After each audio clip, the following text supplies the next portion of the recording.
ये भगवान कहते हैं ना, सावन के महीने में इतनी जल वृष्टि क्यों होती है?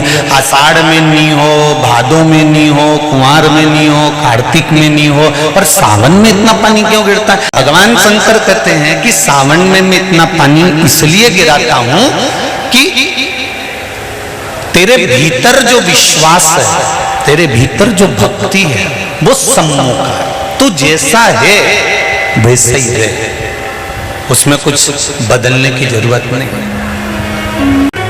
उससे एक बार अगर दिल लग गया ना, फिर कहीं नहीं भटकना पड़ेगा। हम पहले भी कथा में बोले, आज फिर बोलते हैं, अगर किसी से दिल लगा लेते हैं ना, तो आधा खर्चा तो वही उठाता है। ये तो केवल फोन करके बोल देती है मेरा बैलेंस खत्म हो गया। बापड़ा के पास कहीं नहीं, वो के पास कुछ भी नहीं, कहीं से भी लाएगा पर बैलेंस डलवाएगा। 3 दिन से सोच रही मेरी घड़ी का सेल खराब हो गया। घड़ी का सेल काय को चिंता करे, मैं दूसरी ला दूंगा। दूसरे दिन तो 5000 की घड़ी ला के दे दी। सोचो, दिल लगाया एक साधारण से व्यक्ति से, तो उसने खर्च उठाना चालू कर दिया, और दिल लगा लिया मेरे महादेव से, तो पूरे परिवार की व्यवस्था उसने कर दी। एक बार लगाओ तो उससे, उस परमात्मा से दिल तो लगाओ। जिस दिन हमने उससे लगा लिया, फिर भटकना छूट जाए।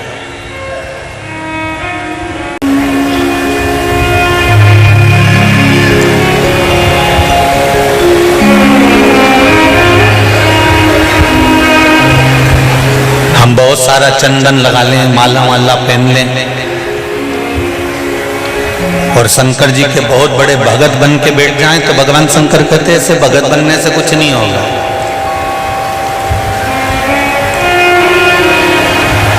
शंकर भगवान की कथा कहती है, तू तेरे घर से निकल कर आ, विश्वास लेकर चल, एक लोटा जल तेरे घर से जब तू लेकर चले, तो ये विश्वास लेकर चलना कि मेरे घर की पूरी टेंशन, पूरी चिंता, पूरी समस्या, पूरा दुख मैं बाबा को समर्पित करने के लिए जा रही हूं, उसका है तो उसको देने के लिए जा रही हूं।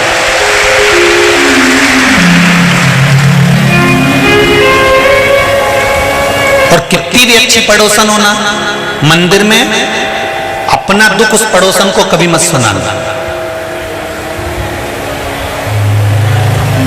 कितना बड़ा भी करोड़पति तुम्हारे साथ मंदिर में बैठा हो, और तुम्हारे पास में पर्स में अगर पैसा नहीं है, तुम्हारे पास में कोई रुपया नहीं है, तो तुम अपनी पड़ोसन से मांगकर 1 रुपया भी मंदिर में मत चढ़ाओ।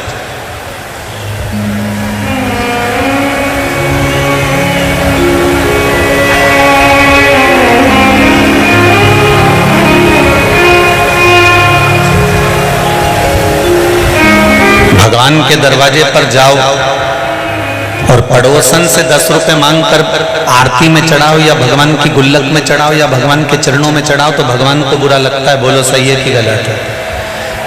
सास तुम्हारे साथ है और तुम पड़ोसन से कह रहे हो काकी जी अचार कैसे डालते हैं, तो सास को बुरा नहीं लगेगा कि मैं घर में बैठी हूं, तो मुझसे तो पूछ कि अचार कैसे डालते हैं। मेरे हाथ का अचार तो पूरे मोहल्ले के लोग खाते हैं, और तू पड़ोसन से पूछ रही, तो ये सास का अपमान है। भगवान के मंदिर में बैठकर अगर पड़ोसन से मांग कर हम भगवान को 1 रुपए भी देते हैं, तो इसमें भगवान का अपमान होता है। हमें क्या करना चाहिए? पड़ोसन से मांगने की जगह भोलेनाथ जी से कहना चाहिए कि तू मेरी झोली इतनी भरना कि मैं दोनों हाथों से तेरे मंदिर में देकर चल, मुझे मांगने की जरूरत नहीं पड़े, मुझे किसी के आगे झोली फैलाने की जरूरत नहीं पड़े। तेरा ही दिया मैंने खाया पिया, तेरा शुक्रिया, तेरा शुक्रिया, मुझे मेरे बाबा ने बहुत दिया, तेरा शुक्रिया, तेरा शुक्रिया। जब खेड़ापति सरकार समिति और लक्ष्य संस्था दोनों सीहोर आई कथा लेने के लिए। तो हमने पूछा कथा कौन करवा रहा है, तो कहा खेड़ापति सरकार और लक्ष्य संस्था करा रही है। हमने कहा जब खेड़ापति सरकार और लक्ष्य संस्था करा रही है तो ये निश्चित है कि खेड़ापति सरकार ही कथा कराने वाले हैं और लक्ष्य संस्था ही कथा कराने वाले हैं। कल जब हम आए इंदौर में तो जीतू पटवारी जी के पिताजी श्री रमेश चंद्र जी पटवारी जी के घर पहुंचे। हम जीतू पटवारी जी का घर नहीं बोलेंगे, हम श्री रमेश चंद्र जी पटवारी जी का घर बोलेंगे कि माँ बाप जब तक बैठे हैं सब कुछ उनका है। तो हम पहुंचे तो हमने कहा कि बड़ी कृपा हुई है जो बाबा ने कथा कराई है। तो श्री रमेश जी कहते हैं पटवारी साहब कि गुरुजी ये तो महाकाल राजा की और खेड़पति सरकार की करुणा 70 वर्षीय है जो इस क्षेत्र में कथा का आयोजन हो रहा है। ये कथा किसी एक की नहीं है, ये कथा किसी एक व्यक्ति की नहीं है, ये कथा आप सबकी है और आपके विश्वास की है। इसलिए श्रावण के महीने में शंकर भगवान खुद इस शिव महापुराण को लेकर यहाँ पर है, किसी एक के बस का नहीं है।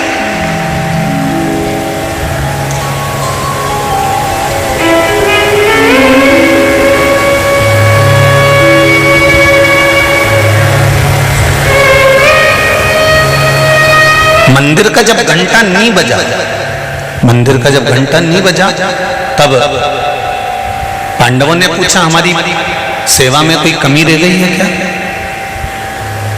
हमारी सेवा में कोई कमी है। कहा यज्ञ तो ब्राह्मणों ने पूर्ण करवाया। कर्मकांडी ब्राह्मण जब कोई पूजन कराने बैठता है तो अपने दिल से, अपने चित्त से, अपने मन से, अपने भाव से भगवान को रिझाकर पूर्ण पूजन कराता है। और हमेशा जजमान के हित के लिए जितना कर सकता है एक ब्राह्मण, एक कर्मकांडी ब्राह्मण उतना करता है। दुनिया के लोग अपने घर में दिवाली की पूजन करते हैं, पर ब्राह्मण अपने घर की दिवाली को छोड़कर जजमान के घर में दिवाली पूजन करने जाता है कि इनका भंडार भरा रहे। इनका भंडार भरा रहेगा तो ये संपूर्ण विश्व का भंडार का आनंद भरते रहेंगे। इसलिए एक कर्मकांडी ब्राह्मण अपना पूर्ण आशीर्वाद, पूर्ण आनंद देता है।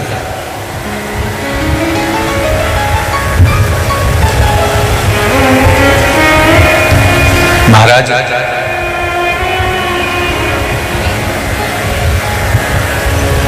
शिव कथा कह रही है, घंटा नहीं बजा। जब घंटा नहीं बजा, ब्राह्मणों ने कहा कि हमने यज्ञ पूरा करवा दिया, हमने यज्ञ अच्छा करवा दिया, पर दो तरह का यज्ञ होता है।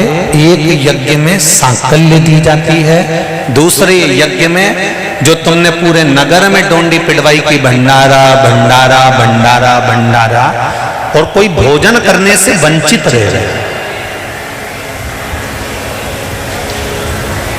कोई भोजन करने से वंचित है,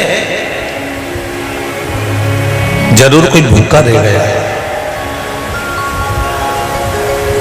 पता करो कि कौन भूखा रहा। सेवकों को भेजा, नकुल, सहदेव, अर्जुन, भीम सब गए। तब पता करा कि एक बूढ़ा व्यक्ति अपने झोपड़े में बैठा हुआ है, और झोपड़े में बैठा हुआ वो बूढ़ा व्यक्ति कह रहा है कि मैं भंडारे का भोजन ग्रहण करने नहीं जाऊंगा। सबने हाथ जोड़े, नमन करा, प्रणाम करा कि क्यों भोजन करने नहीं जाओगे। तो कहा 108 अश्वमेध यज्ञ का फल अगर पांडव मुझे दे देंगे तो मैं उनके घर में भोजन कर लूंगा। अब 108 अश्वमेध यज्ञ का फल जब दिया जाता है, जब 108 से ज्यादा यज्ञ आपने करे होते हैं।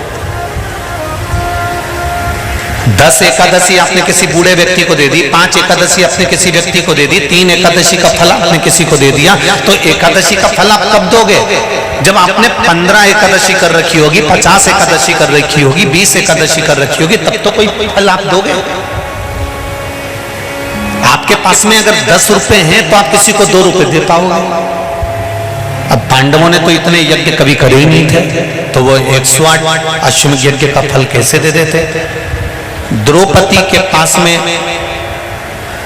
युधिष्ठिर बैठे हुए थे और पांडवों ने आकर कह दिया कि 108 अश्वमेध यज्ञ का फल चाहिए।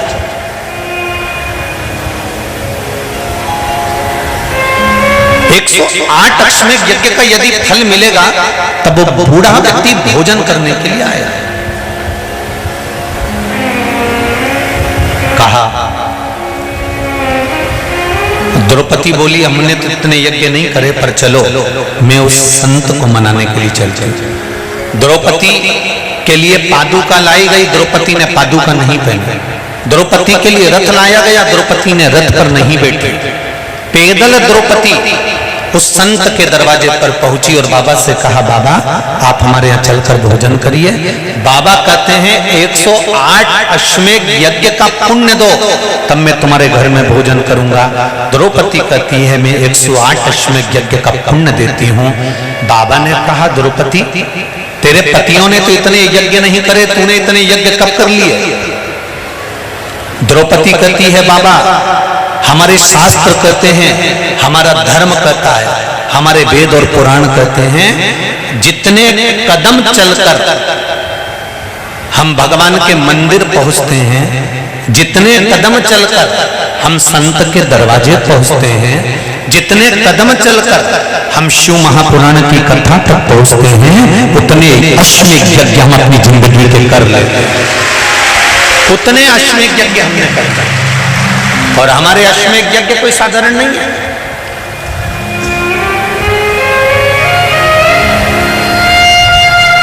आपके दरवाजे पर आते आते हमारे इतने अश्वमेध यज्ञ हो गए, उसमें से हम आपको 108 दे देते। संत ने पुण्य लिया और संत चल दिए भोजन करने के लिए और मंदिर का घंटा बज गया। मेरी माताओं, मेरी जीजियों, मेरे भाई, एक बात का स्मरण रहे, हम प्रतिदिन जब 1 लोटा जल लेकर शंकर जी के मंदिर में जाते हैं ना चढ़ाने के लिए, तो हम भगवान शंकर के दरवाजे जाते जाते ना जाने कितने अश्वमेध यज्ञ का पुण्य अपने हाथ में लेकर इकट्ठा कर लेते हैं। ना जाने कितना पुण्य, ना जाने कितना आनंद हम वो अश्वमेध यज्ञ का इकट्ठा कर लेते हैं। इसलिए कहते हैं सारी समस्या का हल, जरा जम के बोलो, 1 लोटा। पर सावन के महीने में 1 लोटा नहीं, कितने? 2 लोटा जल, दोनों हाथ से डलना चाहिए और बाबा से अपने दिल की बात कहना चाहिए। बाबा से दिल का भाव, मैंने तेरे ही भरोसे, ओ बाबा तेरे ही भरोसे, हवा बिच उड़ती जावांगी, बाबा डोर तो चढ़ी ना मैं कभी जावांगी। बाबा मैंने तेरे भरोसे पर ये सब कर्म किया। इसलिए कहते हैं जब तक जिंदगी है, जब तक जीवन है, जब तक मनुष्य का शरीर है, भगवान के दरवाजे पर जाते रहो। जीते जी भगवान के द्वार जाओ।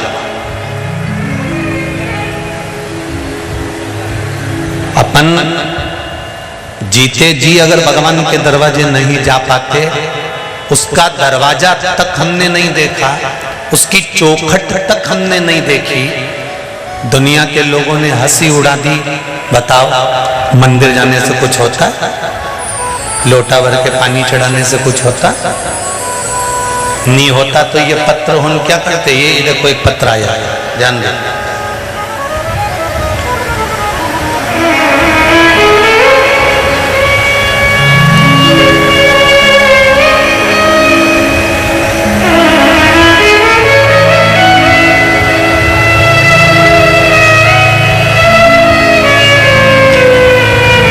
नाम रश्मि वैष्णव। कहीं बैठी हो तो हाथ हिलाइएगा, जहां बैठी हो दोनों हाथ हिलाइएगा। रश्मि जी वैष्णव।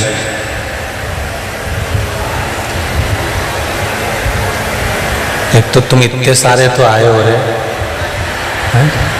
दिख भी नहीं रहे हो कहीं। अच्छा उधर बैठी है क्या? जहां बैठी हो तो हाथ हिला देना। रश्मि वैष्णव। 7 VIP श्रीनगर अन्नपूर्णा रोड पंडाल के पीछे ही घर है। अरे वाह, फिर तो पड़ोसी हो। भोलेनाथ जी का।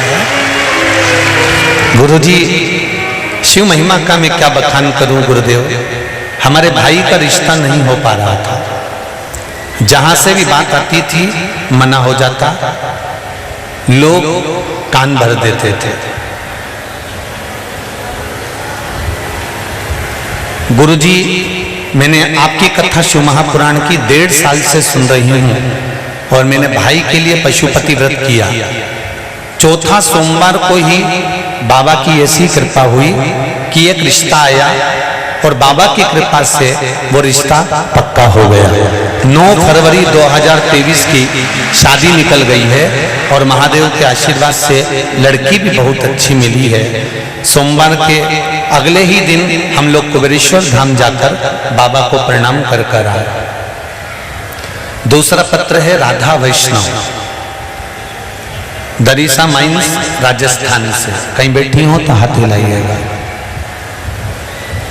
गुरुजी, यही व्रत हमने भी अपनी मामी जी को बताया और मामा जी को नौकरी से निकाल दिया था कारणवश, और उन्होंने भी पशुपति व्रत किया।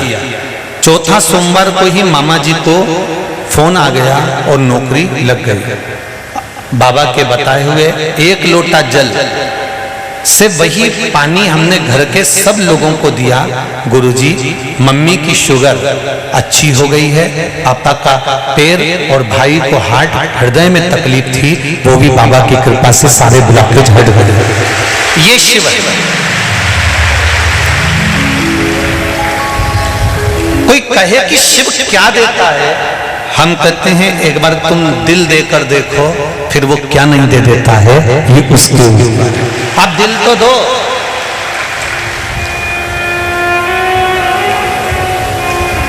दिल तो दूसरी जगह लगा के बैठे।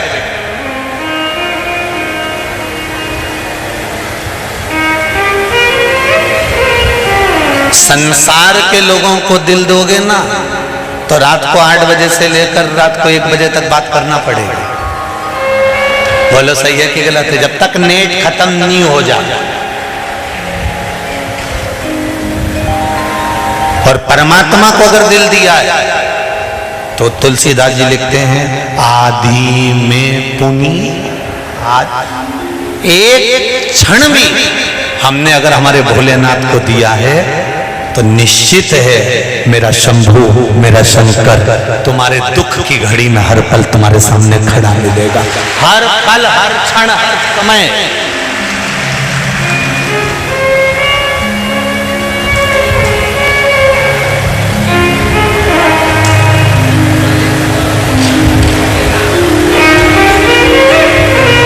छोड़ेगा नहीं।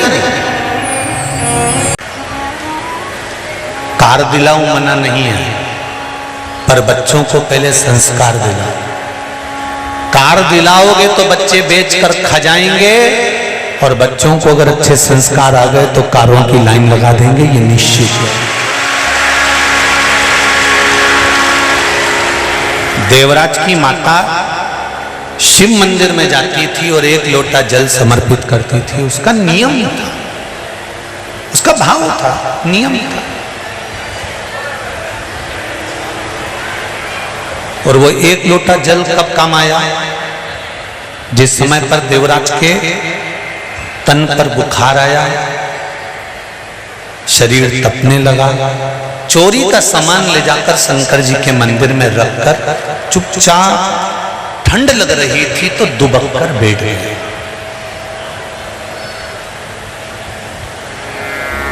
कोई वस्त्र नहीं है उसके पास, पर शरीर को दुबक कर शिव मंदिर के अंदर बैठ गया। वहां कोई विद्वान ब्राह्मण, मस्तक पर त्रिकुंड लगा हुआ है, कंधे पर जनेऊ पड़ी हुई है, गले में रुद्राक्ष की माला है, और ब्राह्मण शिव महापुराण का पाठ कर रहा था। ब्राह्मण जब शिव महापुराण का पाठ कर रहा था तो थोड़ी थोड़ी देर में वो मुख से हर हर महादेव बोल रहा था।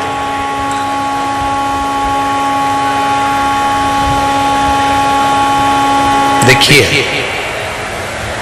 महादेव, भोला, हर हर महादेव। बहुत ध्यान देना थोड़ा सा। श्रावण शिवरात्रि शिव महापुराण की कथा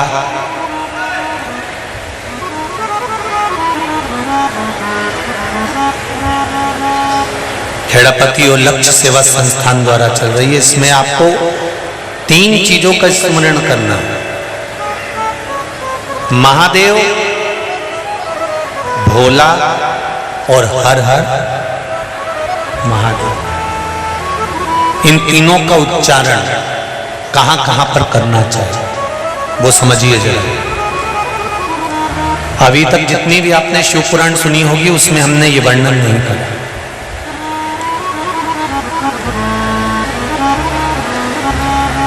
चाहे तो आप पुरानी शिव पुराण यूट्यूब पे डली हुई आप निकाल कर सुनना, उसमें हमने ये वर्णन नहीं करा। पर श्रावण महीने की शिवरात्रि शिव महापुराण की कथा यहाँ चल रही है, उसमें 3 चीजों का वर्णन बड़ा विशेष आया है। महादेव, जम के बोलो पहले, महादेव। दूसरा नंबर पर है भोला, जिसको कहते भोला शंकर। तीसरे नंबर पर है हर हर। इन 3 उच्चारण को व्यक्ति को, वैसे तो आप कभी भी महादेव बोलो, हर हर महादेव बोलो, भोला शंकर बोलो, मना नहीं है, पर इन 3 उच्चारणों को कहीं कहीं बहुत जरूरी में ले लेना चाहिए। पहला,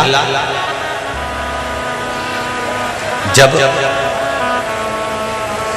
आप किसी कार्य के लिए आगे बढ़ रहे हो और वो कार्य हो ही नहीं रहा, बहुत प्रयास कर लिया आपने और वो काम हो ही नहीं रहा, अथक प्रयास कर कर थक गए, तब घर से जब निकलो तो एक विचार कर कर निकला, मुख से कहकर निकलना कि आज मैं इस कार्य के लिए जा रहा हूं और मेरे साथ मेरा महादेव जा रहा है। कौन जा रहा है? महादेव जा रहा है। वापिस आओगे, ज्यादा से ज्यादा ये होगा 15 दिन, 20 दिन, 25 दिन, 30 दिन लगेंगे। जो कार्य कर कर आए हो उसका रिजल्ट आपके पक्ष में जरूर आएगा, क्योंकि महादेव को आप साथ लेकर जाते हैं।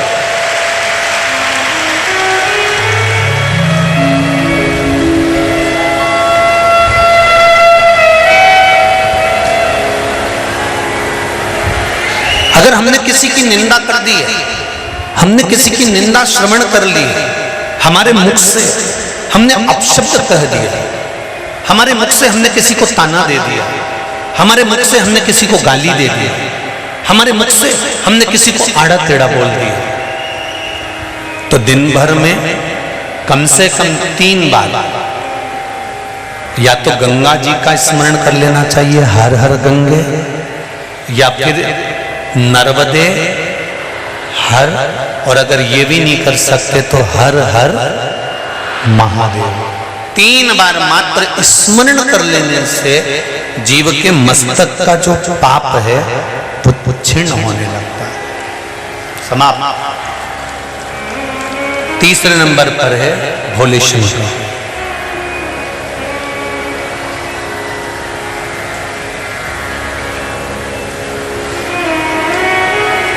बहुत तेज क्रोध आ रहा,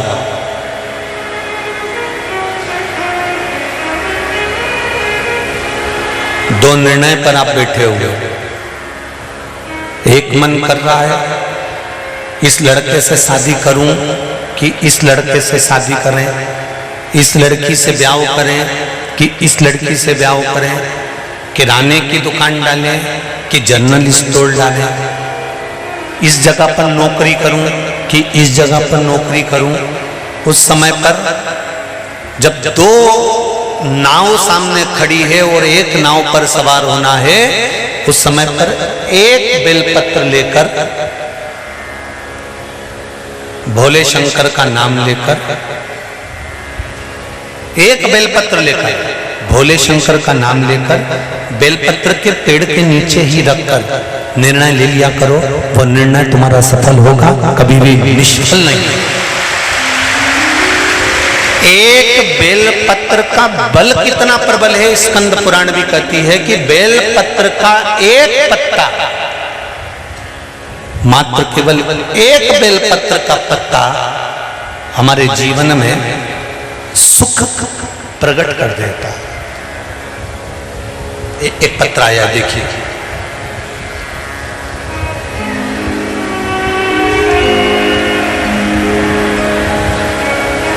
मैं प्रेमलता बोरवाल इंदौर से, कहीं बैठी हो तो अपने दोनों हाथ हिला सकते हैं। प्रेमलता बोरवाल आप ही हैं, दोनों हाथ हिला देंगे।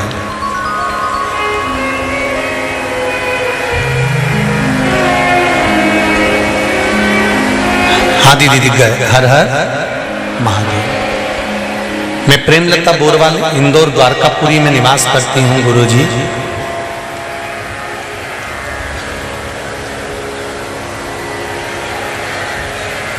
मेरे लीवर में तो गांठ लीवर में बन गई थी, लीवर में 2 गठान बन गई थी। पैर से कमर तक में बहुत दर्द था, मैं खड़ी भी नहीं रह पाती थी। 2021 में रुद्राक्ष महोत्सव सीहोर में हम आए थे, जहां से हमें रुद्राक्ष प्राप्त हुआ था। हमने उस रुद्राक्ष का जल पिया और हमें उससे बहुत आराम हुआ, और अब पूर्ण रूप से वह दोनों गठान खत्म हो चुकी है। हमने जांच कराई, उसमें दोनों गठाने समाप्त हो गए। ये शिव है। बैठो बहन, हर हर महादेव। तेरी कृपा बिना न हिले एक भी लेते हैं श्वास, तेरी कृपा से। एक बात अपनी बुद्धि में बिठा कर रखिए, एक बात अपने जीवन में बिठा कर रखिए। शिव महापुराण के अंतर्गत अगर कुछ है तो आपका विश्वास है। और इस पावन व्यासपीठ से फिर कह रहा हूं, जितने भी लोग इस पावन शिव महापुराण की कथा को सुन रहे हैं, माना 1 2 3 सारे पंडाल भरे हुए हैं और आप लोग बाहर बहुत देर से खड़े हो, मैं मानता हूं, पर विश्वास रखकर मेरे महाकाल राजा पर, मेरे ओंकारेश्वर पर, मेरे कुबेरेश्वर महादेव पर विश्वास रखकर एक बार दिल से शिव महापुराण की कथा यदि सुन रहे हो और 7 दिन की श्रावण महीने की पूरी कथा सुन रहे हो, कामना कर कर बैठना, ये पक्का है 3 महीने में तुम भी कुबेरेश्वर धाम में आकर मिलोगे, ये निश्चित है।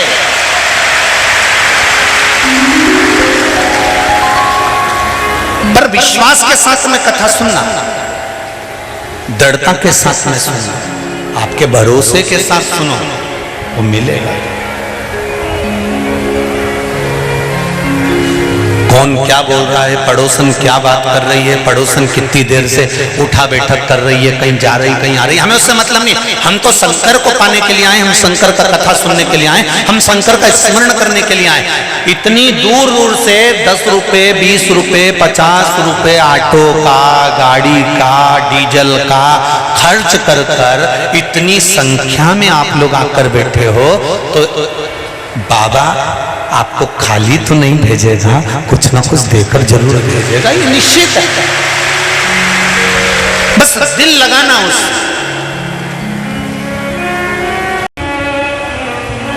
फिर क्यों भटकेगा मनुष्य।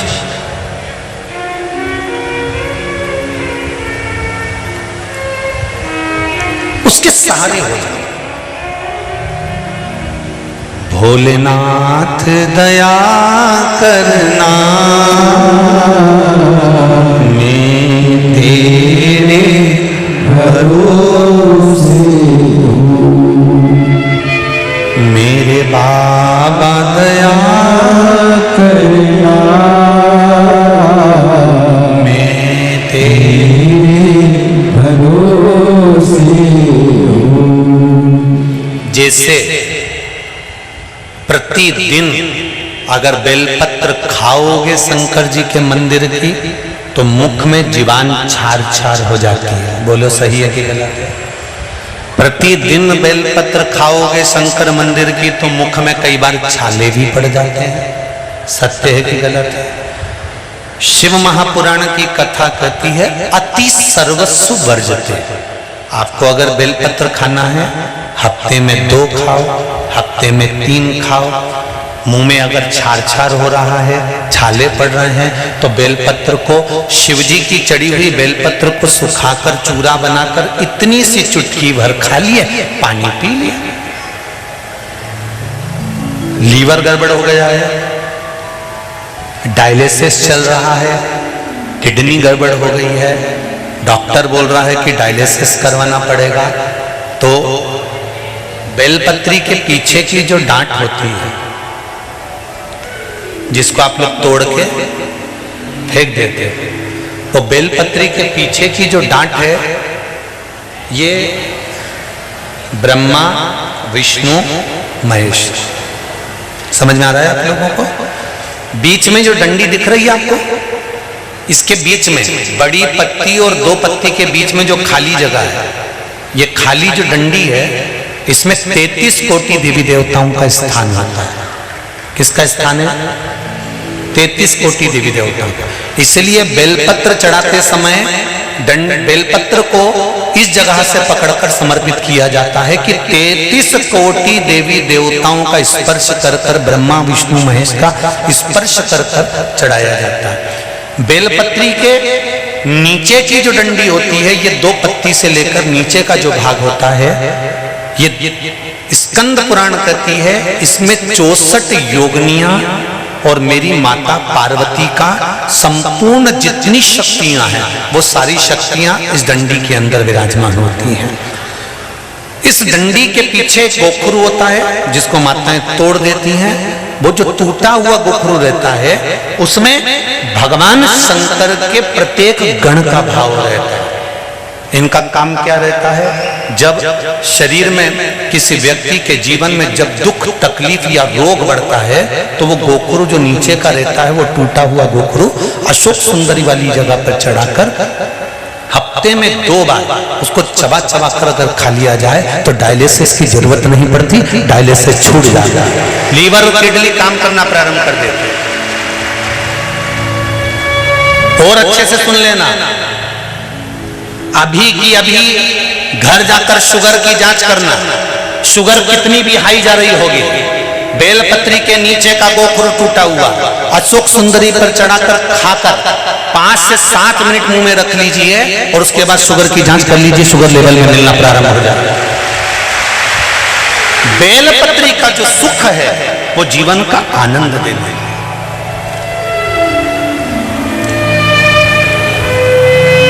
साधारण नहीं है बेलपत्र।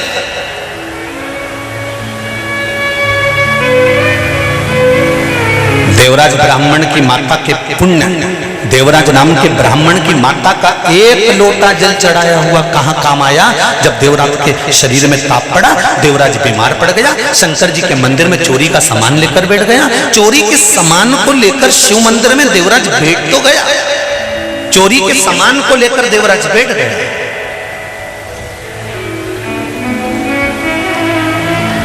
थोड़ी थोड़ी देर में हर हर महादेव कहा। देवराज को गुस्सा आया, मेरे शरीर में तपन हो रही है, मेरा सिर दर्द हो रहा है, मेरे शरीर में कष्ट हो रहा है, और ये हर हर महादेव कहने में लगा हुआ है।